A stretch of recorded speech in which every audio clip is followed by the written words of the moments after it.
All right, welcome to week 1 of semester 2. Your junior year is half over, believe it or not.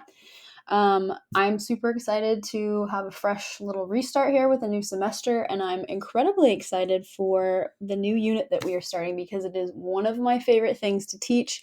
And based off of the feedback I've gotten every time I've taught it, it's one of my past students' favorite units to do as well. So it's going to be a fun unit. It'll take us roughly 8 to 9 weeks, somewhere around there, because it is a whole class novel. So we'll get into that.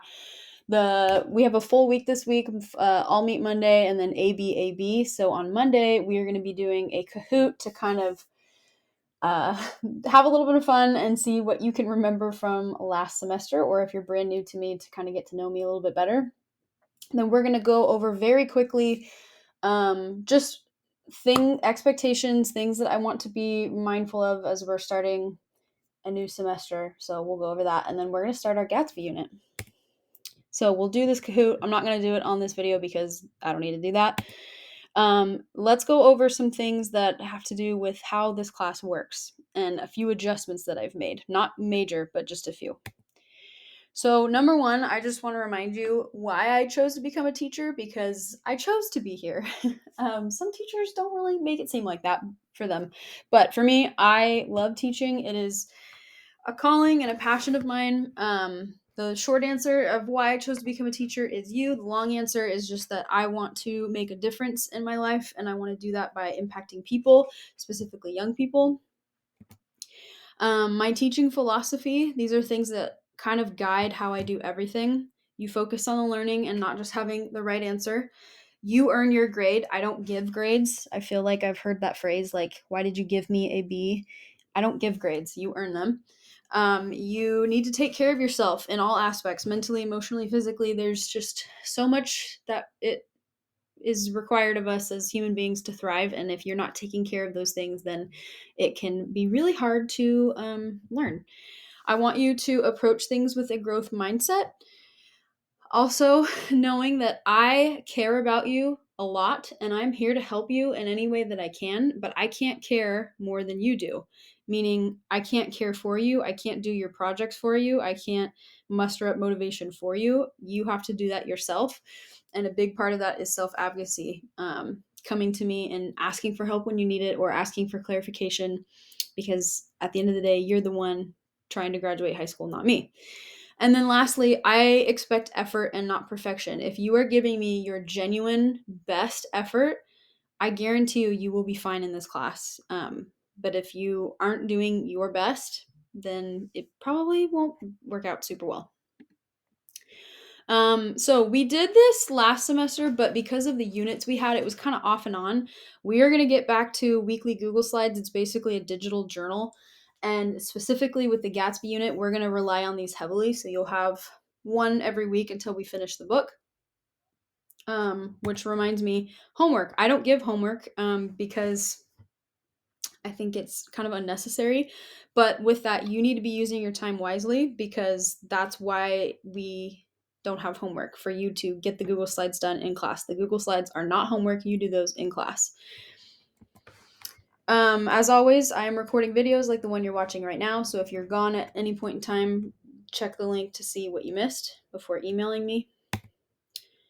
Please put your phone away. That's it. I don't want to elaborate. Put it away when you walk into my room. Okay, so for the majority of you, because you were all here last semester, except for a couple of you, I'm making a slight adjustment to my late work policy. It's nothing that's going to be confusing. It's just a slight adjustment. So, I told you that every 6-week grading period is like a locked box, except for I didn't really define what that meant, because I had people in the third 6-week grading period turning in stuff from like October and filling out one of these forms. And I don't think that that's fair to me. I think that you are kind of wasting your time too if you're not getting to it when you should be. So what's going to happen is I will only be accepting late work within the current 6-week grading period that we are in. So once we move into a new 6 weeks, any assignments from that past 6-week grading period are locked. You can't fill out a form. You can't submit them. You have to take care of it in the 6 weeks that it was assigned. So here's an example. Let's say These are the assignments in the first 6 week grading period. These are not what they're going to be, but this is just an example. These are first 6 weeks. Oh, I forgot to change that. Second 6 weeks. If you are trying to submit, now we're in the second 6 weeks. If you're trying to submit the week 2 slides or the one pager, you can't. That is done. End of story. Let's say the one pager is due the first week, at the first week of the first 6 week grading period. You can submit that late if you don't make it during that first week, but it has to be within the 6 weeks. Okay. That's it. And you will still be using this form, but you can't submit anything outside of the 6 week grading period that it was assigned in. Okay. Other two quick things. 4 people to a table group. I'm talking to you, 5th period. No more. No more mega desk. No more pulling chairs over. 4 people to a table group. That is it. And then also, speaking of table groups and seating charts or seating, I want you to be able to sit by your friends. I want you to have that freedom and enjoy that. But if we can't focus and if it becomes a problem and I can't even speak, I will give you a seating chart. So please just make good choices and focus. Be great. Okay, enough of that. So we're going to get into The Great Gatsby. Like I said, one of my favorite units ever. And this week is going to be the beginning. So today and Tuesday, Wednesday is going to be a lot of like background information, getting into it. So before we get into talking about what it is, I want you to fill in the blanks on your slide. I know blank about The Great Gatsby. The Great Gatsby is about blank. I don't know much about The Great Gatsby, but I think blank. You fill that in to the best of your ability. I'm not looking to see that you went on Google. I just want to know what you know right now, because some people, for some reason, have never heard of this book before, even though it's very famous. So I want to know what you know, not what Google knows. And then after we do that in class, we are going to do a very quick gallery walk. I put pictures up all over the room, and you're going to make some observations of what you see in those pictures. Try to look at the details. What are the people wearing? What do they look like? Look at the colors. What's happening in the pictures? Are there any things that are repeating? Anything that kind of stands out to you? And then you will fill in these blanks as you are kind of taking some mental observations. So, The Great Gatsby. We're going to watch this trailer. We are going to watch the movie, but we're going to watch it in chunks. And some of you will be mad at me for that, but that doesn't matter because it's going to be a lot better for us to watch it in chunks. And I'll explain more what that means later. Take a look at the trailer. I'm going to show this in class. It gives you a very interesting peek into the story that we're going to look at. It makes me so excited to read it and watch it every time I see it. So let me give you a character breakdown, because when I first read this book, I got a little confused, and I think this might be helpful to know ahead of time instead of you trying to figure it out as you read. So our first character is Nick Carraway. He is the narrator, the storyteller. He's essentially our main character because the story is being told through his perspective. And then here's Daisy Buchanan. Nick and Daisy are cousins. Okay? Then we have Tom Buchanan. Tom and Daisy are married. So we've got these two being married, these two are cousins. And then we have Mr. J. Gatsby. Jay is having an affair with Daisy, or should I say Daisy is having an affair with Jay. And then we have these two, Myrtle Wilson and George Wilson. They are married couple, except for Tom Buchanan is having an affair with Myrtle. And then we have Jordan Baker. Jordan is Daisy's friend, and she's kind of a couple with Nick. You'll find out why I'm doing that in a question mark. So here's our character breakdown. A little confusing, but you'll get the hang of things. So we have 2 married couples and 2 people that are not being faithful and cheating on their spouse with another person. And then you've got Nick, that's the storyteller in the middle of all of this.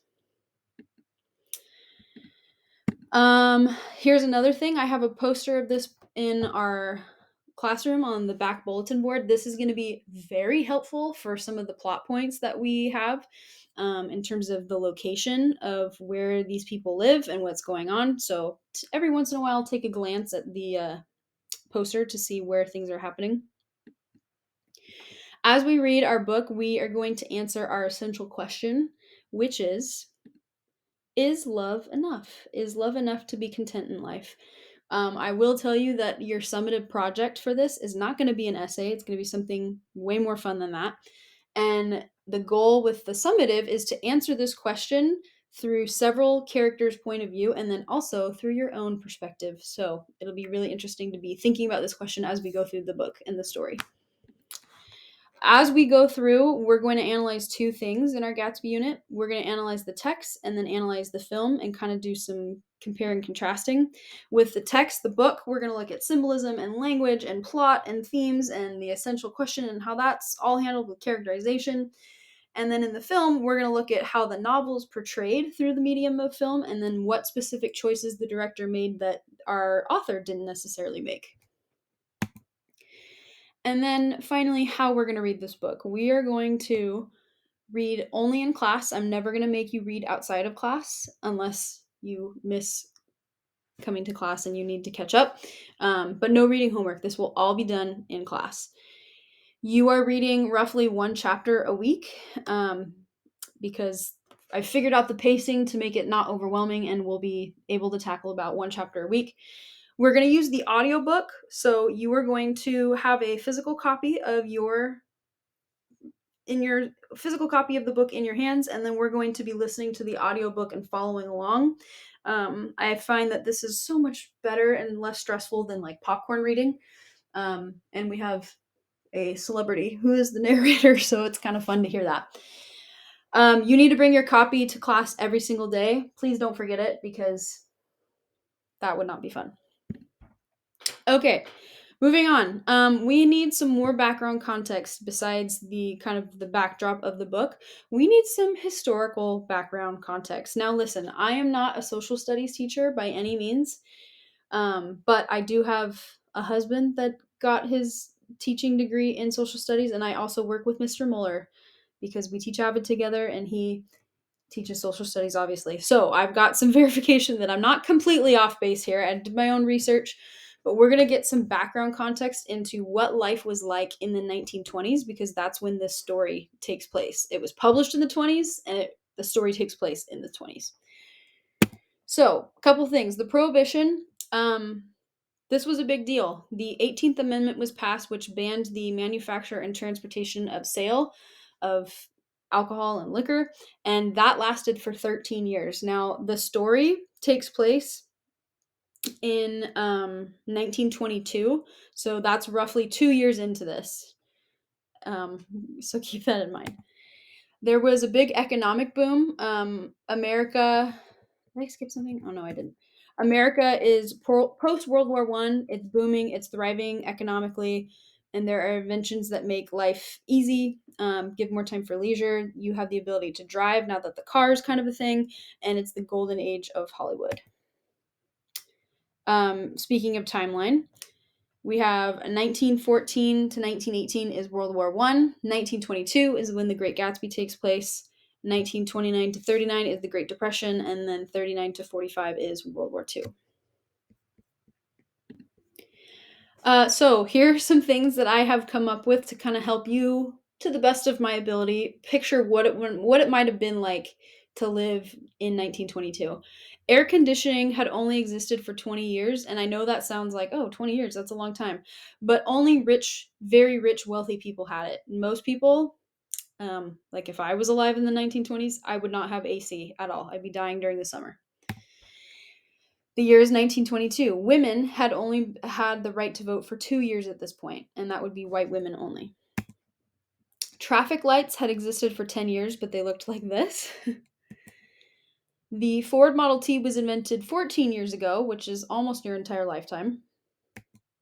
And convertibles were brand new in 1922, which is very important to this book.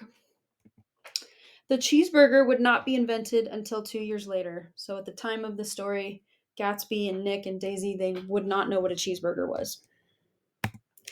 Birth control pills weren't invented or available for another 38 years, which is a very big deal in terms of women's liberation and all that. TV would not be invented for 5 more years, but it wouldn't be common for another 30 years, which is a very long time. Walt Disney was 21 years old, so he was alive, which is crazy, but he was very young. Disneyland, speaking of, would not exist for another 33 years. He wouldn't come around to making that till another 33 years later. Okay, this might have been a stretch, but I tried really hard to do the math on this. Drake's grandparents, not even his parents, but his grandparents, wouldn't be born for another 20 years. The Portland Trailblazers wouldn't exist for another almost 50 years. No such thing. North Salem High School actually was around in 1922, and it had been around for 16 years. It's a very, very old school. West would not exist for another 82 years, which is just so crazy. That's like as long as Captain America was frozen in the ice. Okay, so we are going to watch not all of this video, but just a little bit, and then you're going to answer these questions to kind of finally recap the historical context behind this era. What inventions changed the way that people lived during this decade? What changed the culture for women and how they lived? And what other things did they learn about in the 1920s?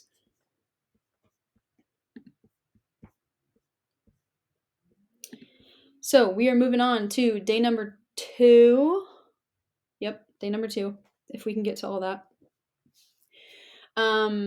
We're gonna take a oopsies, my bad. We're gonna take a trip up to the library on Tuesday and Wednesday to go check out our books, and then we will start reading chapter 1. On Thursday and Friday, we're gonna do just a very quick recap of all that historical context, and then we're going to finish chapter 1, take a break, and then watch the chapter 1 scenes from the movie. And as we do that, let me pull this back up. We are going to answer some questions.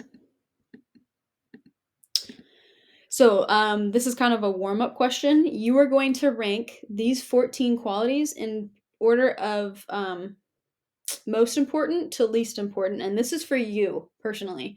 This is not for a character because we haven't read enough to know what the characters would rate. We'll revisit that later. But you'll literally just copy and paste. There's already text box in these little areas. Copy and paste into what order, 1 being the most important, 14 being the least important for you in terms of dating, pursuing love.